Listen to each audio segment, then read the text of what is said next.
கர்த்தருக்கு ஸ்தோத்திரம். இந்த நாள் தேன் துளி நிகழ்ச்சியிலே உங்களை நான் மீண்டும் சந்திப்பதில் அதிக மகிழ்ச்சி அடைகிறேன்.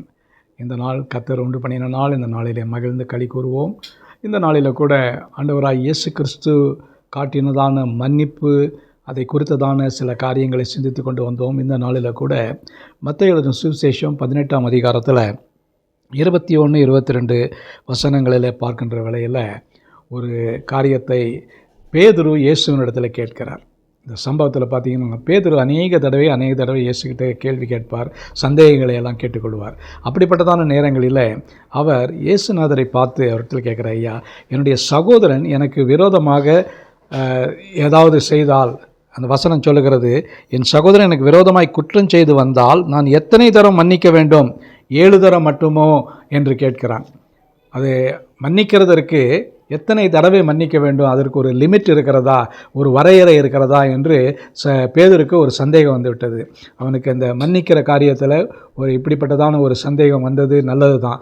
ஆனால் அதற்கு இயேசு நல்ல ஒரு பதில் கொடுக்கிறார். அந்த பதில் என்னவென்று சொன்னால், பேதுருவே, நீ 7 தரம் மட்டுமல்ல 70 தரம் மன்னிக்க வேண்டும்.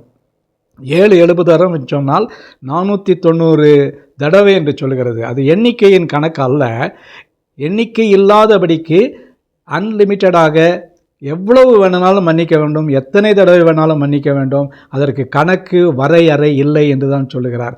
ஆகவே நமக்கு ஒருவர் விரோதமாக தவறு செய்தால், குற்றம் செய்தால் நாம் என்ன செய்ய வேண்டும்? மன்னிக்க வேண்டும்.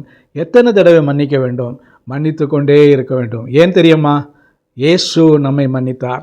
நம்ம மன்னிக்கிறதற்கு பாத்திரராய் இல்லாவிட்டாலும் கூட நம்முடைய பாவங்கள், அக்கிரமங்கள் நமக்கு மிகுதியாயிருந்த வேளையில் நம்மை மன்னித்தாரே. அப்படிப்பட்ட நிலையில் நாம் மற்றவர்களுக்கு மன்னிக்கா இருந்தால் எப்படி இருக்கும்? ஆகவே இந்த நேரத்தில் கூட இயேசு சொன்னது போல 7 தரம் இல்லைப்பா, 70 தரம் நீ மன்னிக்க வேண்டும். அது எண்ணிக்கை இல்லாத அளவுக்கு நீ மன்னிப்பு கொடுக்க வேண்டும் என்று சொல்கிறார். இது நம்முடைய வாழ்க்கையில் குறிப்பாக இந்த லெந்து காலத்தில் கூட நாம் இதை சிந்திப்போமா? அப்படி நாம் சிந்திக்கின்ற வேளையில் நிச்சயமாகவே நம்மாலே மன்னிப்பதற்கு எந்த விதமான ஒரு லிமிட் இருக்காது, எல்லை இருக்காது. நாம் மன்னித்து கொண்டே இருக்க வேண்டும்.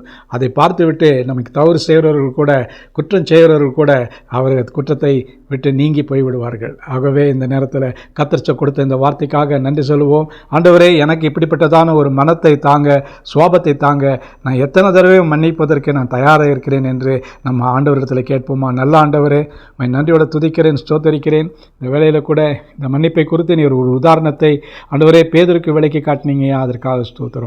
நாங்களும் எங்களுடைய வாழ்க்கையில் இதை அபியாசிக்க, செயல்முறைப்படுத்த எங்களுக்கு உதவி செய்யுங்க.